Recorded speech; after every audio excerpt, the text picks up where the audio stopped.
He was only 9 years old, his dusty boots gleaming under the scorching sun as he clutched his toy pistol with fierce determination.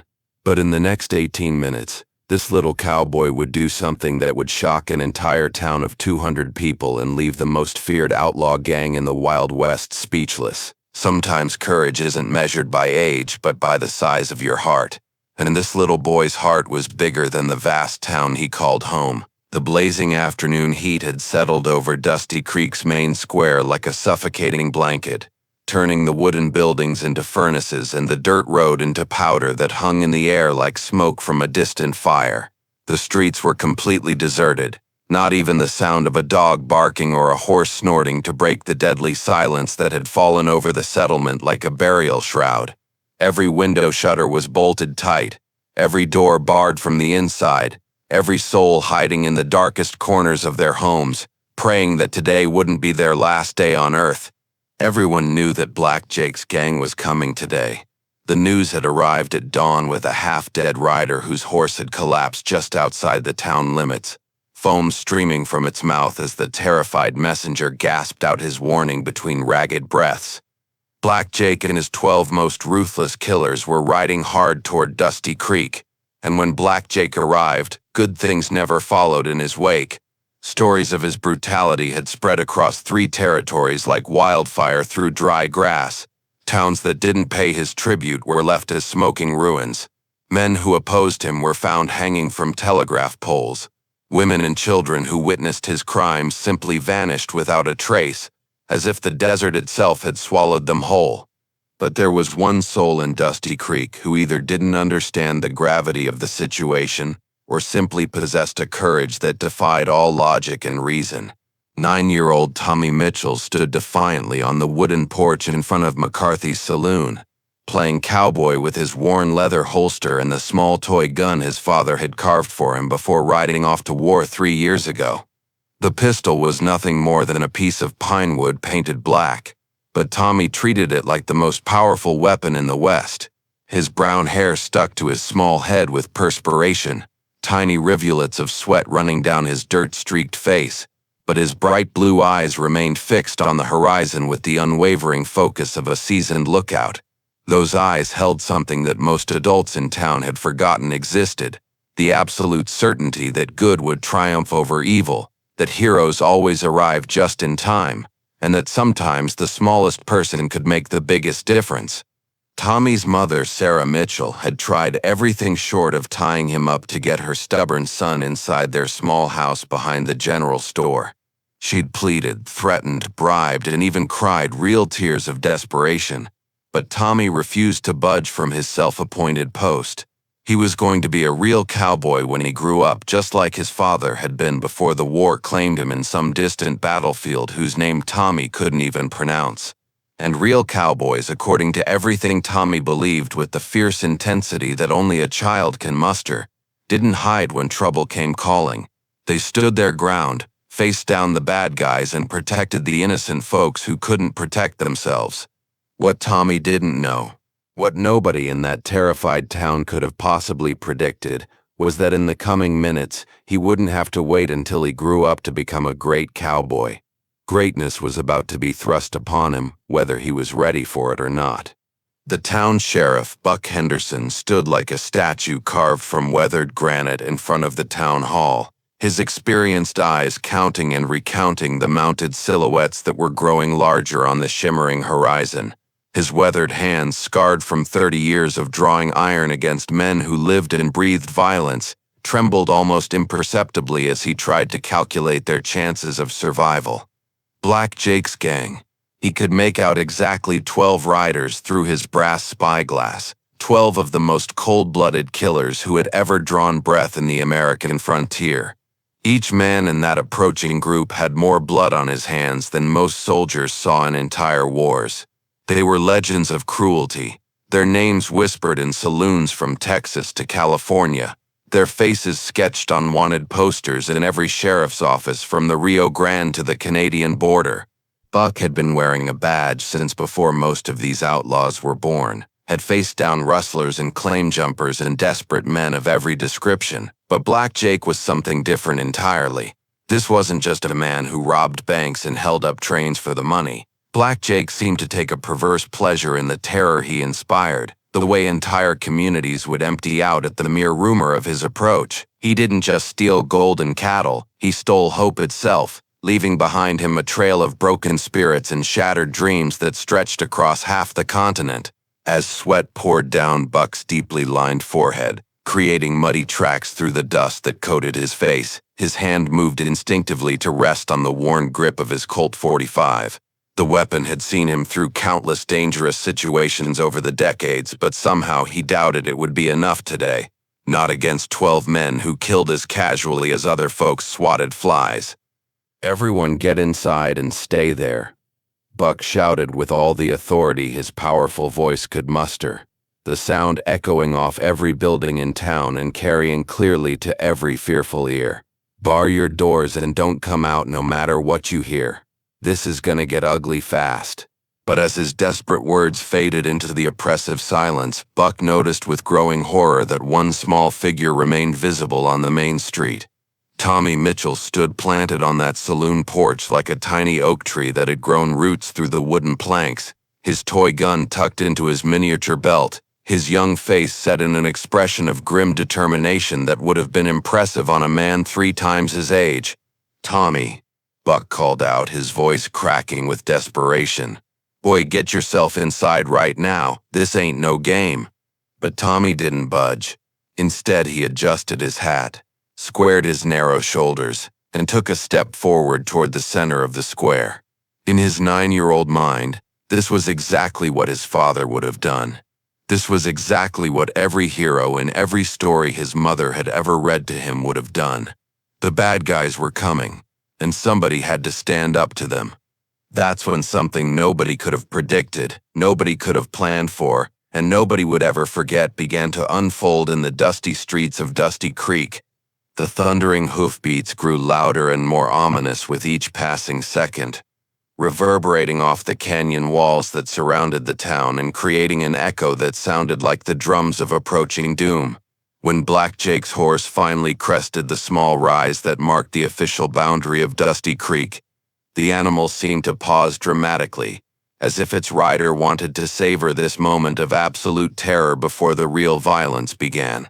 The horse was a massive black stallion that looked like it had been forged in hell itself, its coat gleaming with sweat, its eyes rolling white with barely contained wildness, its hooves pawing impatiently at the hard-packed earth. The man on its back was even more terrifying than the stories claimed. Black Jake Morrison was not a large man in terms of pure physical size, but he radiated a presence that made him seem 10 feet tall and completely invincible. His face, darkened by years under the brutal sun, looked like it had been carved from the same unforgiving stone as the desert mesas, every line and scar telling a story of violence survived and violence inflicted. His black beard, streaked with premature silver, hung halfway down his chest, and his dark eyes held the cold emptiness of a man who had looked death in the face so many times that life itself had lost all meaning for him. He wore all black, black hat, black shirt, black leather vest, black gun belt with twin silver pistols that gleamed like the instruments of the devil himself. Behind him rode his 11 disciples of destruction, each man a legend of brutality in his own right. There was Claude Pete, so named for the metal talons he'd had grafted to his left hand after losing his fingers in a dynamite explosion. A giant of a man who stood over 6 feet tall and weighed nearly 300 pounds of pure muscle and meanness. Beside him rode Snake Eye Sullivan, whose right eye was nothing but a mass of scar tissue from a knife fight in Tombstone, but whose left eye could spot a target from a quarter-mile away. Then came the preacher, a former man of God who'd lost his faith and found violence instead, his black coat still bearing the white collar of his former profession even as his guns bore the notches of a dozen killings. Each member of this unholy brotherhood had a reputation that would make grown men cross themselves and reach for their weapons. Together they represented a force of destruction that had laid waste to everything in their path for the better part of a decade. As the gang rode slowly down the main street of Dusty Creek, their horses' hooves kicking up clouds of choking dust, Black Jake's piercing gaze swept methodically over every building, every window, every potential hiding place where resistance might be lurking. He had done this hundreds of times before in hundreds of different towns, and the routine was always the same. First came the intimidation, the show of overwhelming force that would break any thoughts of resistance before they could fully form. Then came the demands, the choice between cooperation and complete destruction. Finally came the collection, the systematic stripping away of everything valuable, while the terrorized population watched helplessly. But today, something was different. Today, there was an anomaly in the pattern that caught Black Jake's attention immediately.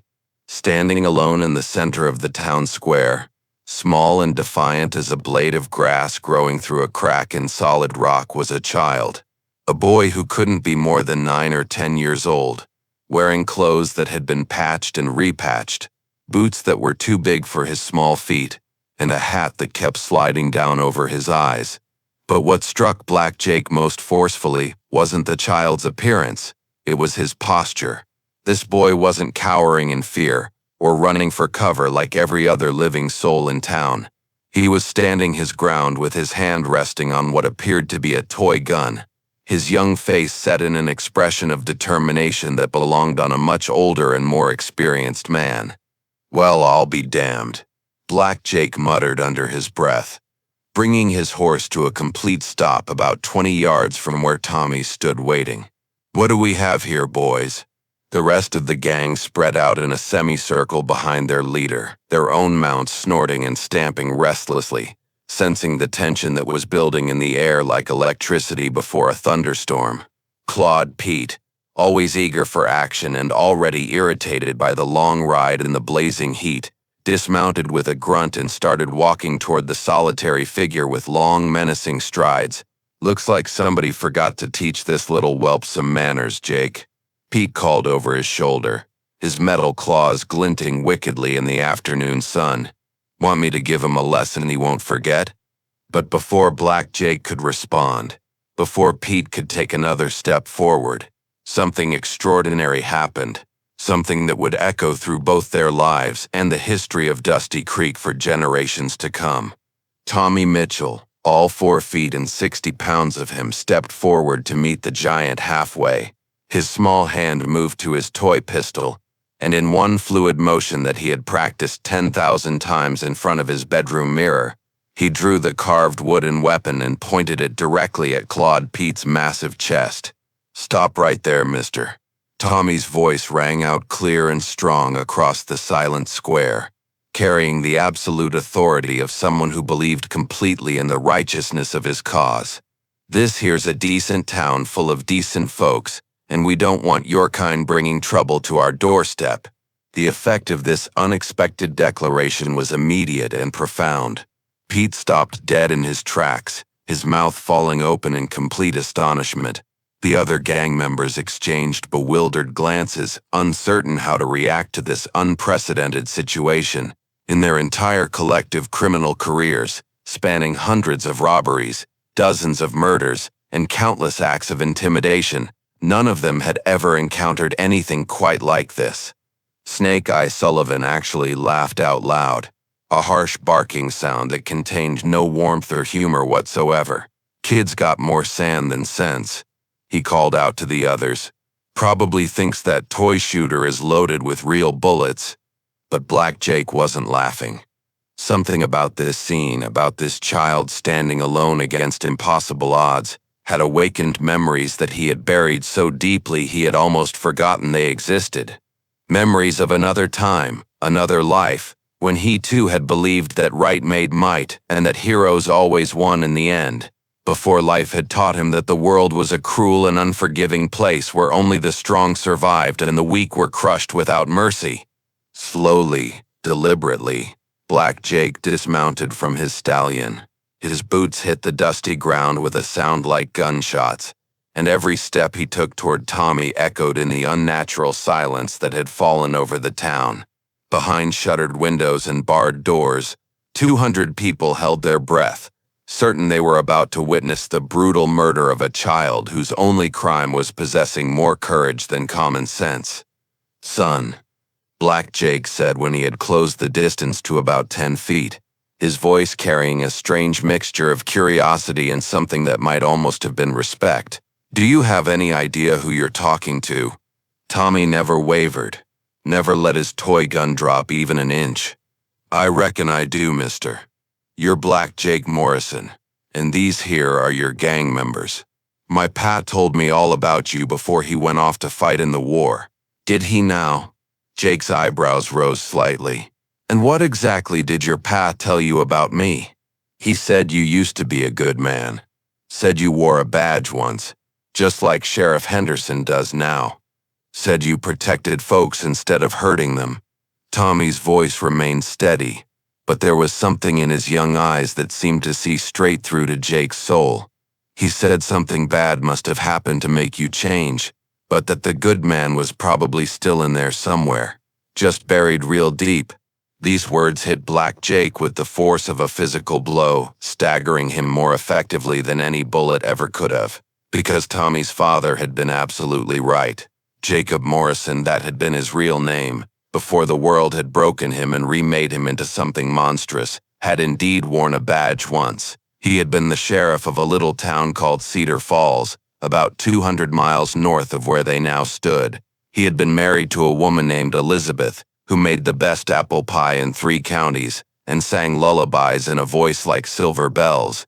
He had been the father of a little girl named Mary who would be about Tommy's age now, if she had lived. But Cedar Falls was gone now, burned to the ground by a rival gang while Jacob was away tracking rustlers. Elizabeth was gone, her grave marked only by a simple wooden cross in what had once been their backyard. Mary was gone, claimed by the fever that swept through the refugee camp where the survivors had tried to rebuild their shattered lives. On the day Jacob Morrison buried his daughter, he had also buried every trace of goodness and mercy within himself.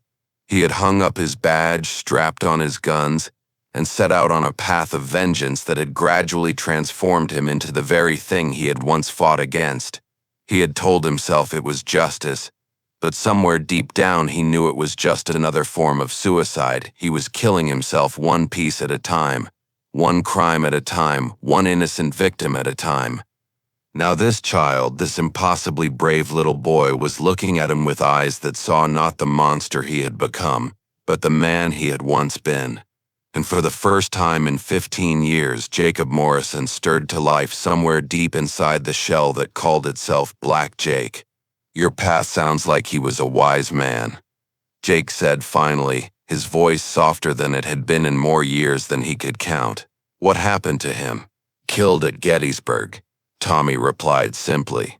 But before he left, he made me promise to always stand up for what's right, no matter how scared I might be. He said that's what separates the real cowboys from the pretenders. Claude Pete, who had been standing frozen in place during this entire exchange, finally found his voice. Jake, what the hell is going on here?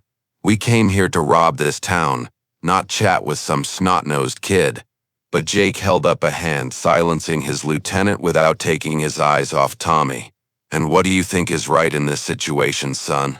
What would your pa want you to do? Tommy considered this question with the seriousness of a judge deliberating a capital case. I reckon my pa would want me to give you a chance to do the right thing. He always said every man deserves a second chance to prove he's better than his worst mistakes.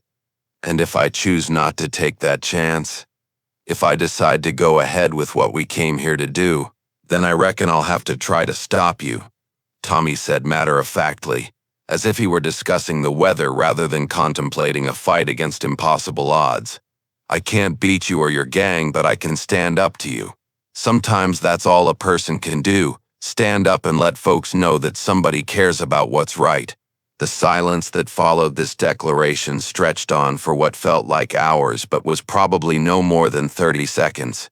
During that time, Black Jake found himself engaged in the fiercest internal battle of his adult life.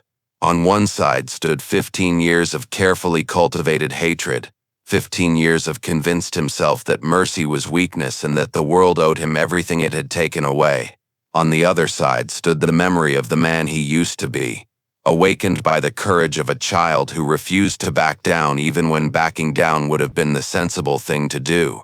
Finally, Jake reached a decision that would surprise everyone present, including himself.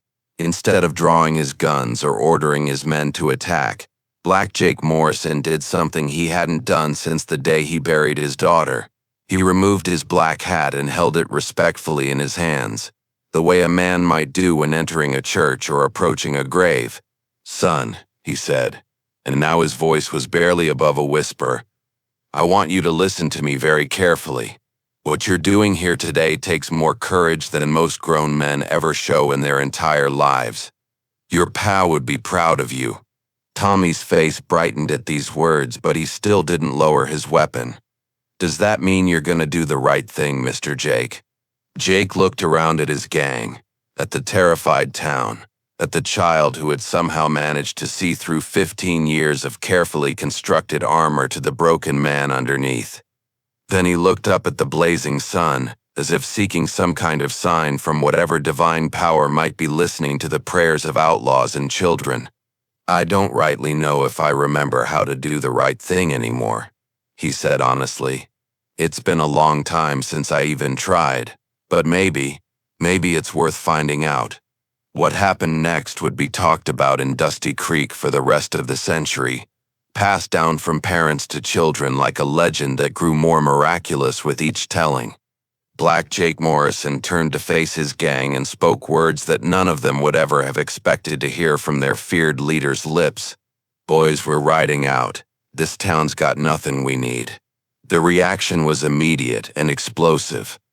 Pete's face turned purple with rage, the metal claws on his left hand extending and retracting as if he were a cat preparing to pounce.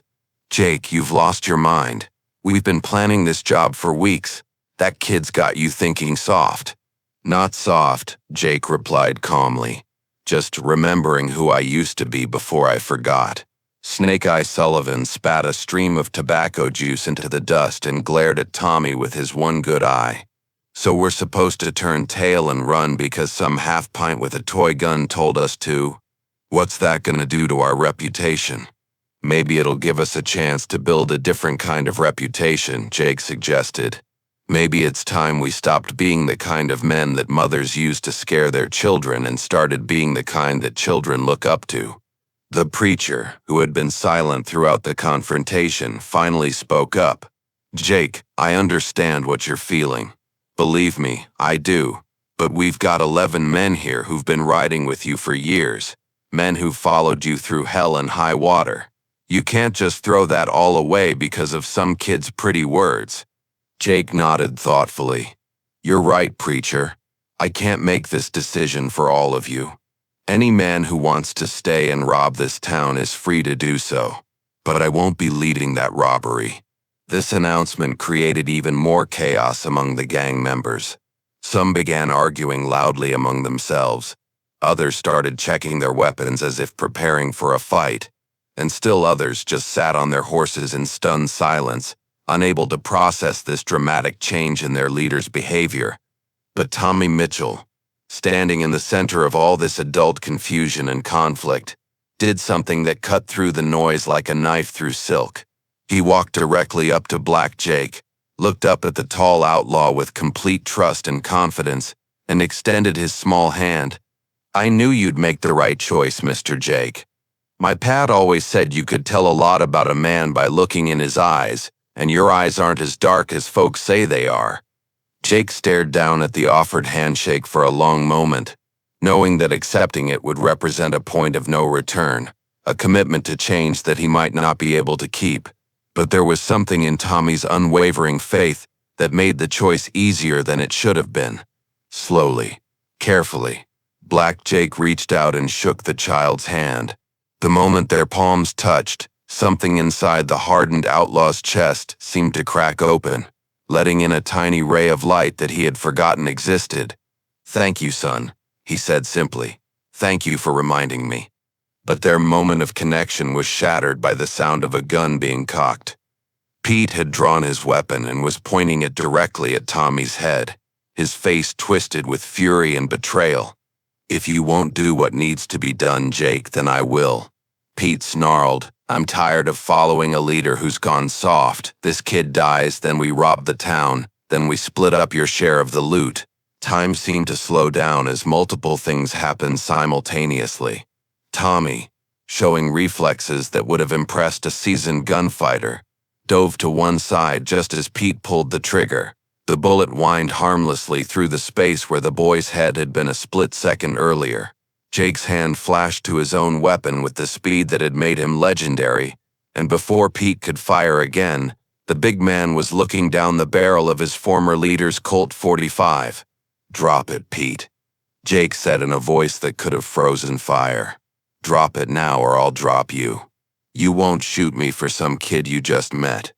Pete laughed harshly, but there was uncertainty in his eyes. Try me, Jake suggested. I've changed my mind about a lot of things in the last few minutes, but my aim is still the same. The standoff lasted only a few seconds before Pete's nerve broke.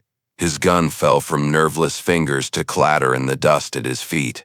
Around the square, the other gang members sat frozen, unsure which side they should take in this unprecedented confrontation between their leader and his most trusted lieutenant. Jake never took his eyes off Pete as he spoke to Tommy. Son, I want you to walk very slowly toward the sheriff's office. Stay behind me and keep moving until you're safe. But Tommy, proving once again that he possessed courage far beyond his years, shook his head. I'm not leaving you to face this alone, Mr. Jake. You stood up for me. Now I'm standing up for you. Despite the seriousness of the situation, Jake found himself smiling. You remind me of someone I used to know. Someone very brave. Your daughter? Tommy asked quietly. Jake's smile faltered. How did you got sad eyes when you think nobody's looking. Same kind of sad my ma gets when she thinks about my pa. Figure you lost somebody important. Before Jake could respond to this uncomfortably accurate observation, Sheriff Buck Henderson appeared at the end of the street with a shotgun in his hands and a grim expression on his weathered face. He had obviously been watching the entire confrontation from cover and had finally decided to make his presence known. Jake Morrison. Buck called out, his voice carrying clearly across the square. I don't know what's going on here, but I want you and your boys to mount up and ride out of my town, now. Jake looked at the sheriff, then at Tommy, then at his own conflicted gang. The situation was balanced on a knife's edge, and one wrong move could trigger a bloodbath that would leave half the people in Dusty Creek dead or dying. Sheriff Henderson, Jake called back, holstering his weapon in a gesture of non-aggression. I give you my word that my men and I will leave your town in peace, but first I need to deal with a discipline problem. He turned back to Pete, who was still standing over his dropped weapon with murder in his eyes. Pete, you've got two choices. You can mount up and ride with us under my command, following my orders without question, or you can pick up that gun, and we can settle this right here and now. What's it gonna be? Pete looked around at his fellow gang members, searching for support, but found only neutral expressions and averted eyes. Nobody wanted to get involved in a gunfight between the two most dangerous men in the group. This ain't over, Jake, Pete growled, but he walked back to his horse without retrieving his weapon. Yes, it is, Jake replied firmly. Everything we used to be, everything we used to do, it's over. We're going to be something different now. As the gang began to remount their horses, Tommy ran up to Jake one more time. Mr. Jake, will I see you again? Jake considered the question seriously. I hope so, son. But if I do come back, it'll be as a better man than the one who rode in here today. I'll be waiting, Tommy promised, and if you ever need a friend, you know where to find me. Jake climbed onto his black stallion and gathered the reins. Tommy Mitchell, you're the bravest person I've ever met. Don't let anybody ever tell you different. As Black Jake's gang rode slowly out of Dusty Creek, leaving behind a town full of people who couldn't quite believe what they had witnessed, Tommy stood in the center of the square and watched them disappear into the heat shimmer on the horizon. Sheriff Henderson walked up beside him and placed a gentle hand on the boy's shoulder. Son, do you have any idea what you just did? Tommy looked up at the older man with innocent eyes. I just tried to do what my pa would have wanted me to do, Sheriff. Stand up for what's right. Well, you did that and then some, Buck said with admiration. Question is, what happens now? The answer to that question would unfold over the coming months and years, as word of the confrontation in Dusty Creek spread throughout the territory like ripples on a pond. Stories of the 9-year-old boy who faced down Black Jake Morrison with nothing but a toy gun and an unshakable belief in the power of redemption traveled from town to town, told and retold around campfires and in saloons until they became the stuff of legend. But the most important changes were the ones that nobody could see. The transformations that took place in the hearts and minds of the men who had ridden into Dusty Creek as hardened criminals and ridden out as something entirely different. 3 weeks after the confrontation, reports began filtering back to Dusty Creek about strange happenings in the surrounding territory. A gang of masked riders had appeared out of nowhere to drive off cattle rustlers who were threatening a small ranch family. The same group had been seen protecting a church revival meeting from a group of drunken cowboys who wanted to break up the proceedings. Most remarkably of all, several witnesses swore they had seen Black Jake Morrison himself helping an overturned wagon back onto the road and refusing any payment for his assistance. Sheriff Henderson dismissed these stories as frontier tall tales until the day a familiar figure rode alone into town, dismounted in front of the jail, and walked through the front door with his hands raised and empty. "Sheriff," Black Jake said quietly, "I'd like to turn myself in." Buck stared at the outlaw leader in amazement. "Turn yourself in for what?" "Everything," Jake replied simply. 15 years worth of everything. I figure it's time I paid my debts." "Jake, you could ride away right now and nobody would stop you. Hell, after what you did for this town, half the folks here would probably help you escape if the law came looking." Jake shook his head. "That boy taught me something important, Sheriff. He taught me that running away from your mistakes doesn't make them disappear. It just means you carry them with you wherever you go." And so began the most remarkable trial in the history of the territorial court system. Black Jake Morrison pled guilty to every charge that could be proven against him, accepting full responsibility for crimes that spanned 3 states in 15 years. But something unprecedented happened during the sentencing phase of the trial. Witness after witness took the stand to testify, not about Jake's crimes, but about his recent acts of heroism and charity. Families he had protected, travelers he had helped, communities he had defended from other outlaws, all of them spoke of a man who seemed determined to balance the scales of justice through good deeds rather than legal technicalities. The judge, a stern man named Ezekiel Crawford, who had seen more than his share of frontier justice, was clearly struggling with how to sentence a man who was simultaneously one of the territory's most wanted criminals and its most unlikely hero. Finally, Judge Crawford announced his decision. "Jacob Morrison, you have committed crimes that by rights should see you hanged or imprisoned for the rest of your natural life. However, this court has also heard extensive testimony about your recent change of heart and your efforts to make amends for your past actions. Therefore, I sentence you to serve the people of this territory as a deputy marshal, under the supervision of Sheriff Henderson, until such time as your debt to society is deemed paid in full." The courtroom erupted in surprised murmur, but Jake simply nodded his acceptance. "Thank you, Your Honor. I won't let you down." And he didn't. For the next 5 years, Deputy Marshal Jacob Morrison became one of the most effective lawmen in the territory, using his intimate knowledge of outlaw tactics and his network of former criminal contacts to bring dozens of fugitives to justice. His old gang members, inspired by their leader's transformation, gradually drifted away from lives of crime and found new purposes as ranch hands, store clerks, and even a few as lawmen themselves. Pete, the former right-hand man who had been so resistant to change, proved to be one of the most dramatic converts. After spending several months drifting aimlessly around the territory, he returned to Dusty Creek and asked Sheriff Henderson for a job as a deputy. "If Jake can change," he said simply, "then maybe there's hope for the rest of us."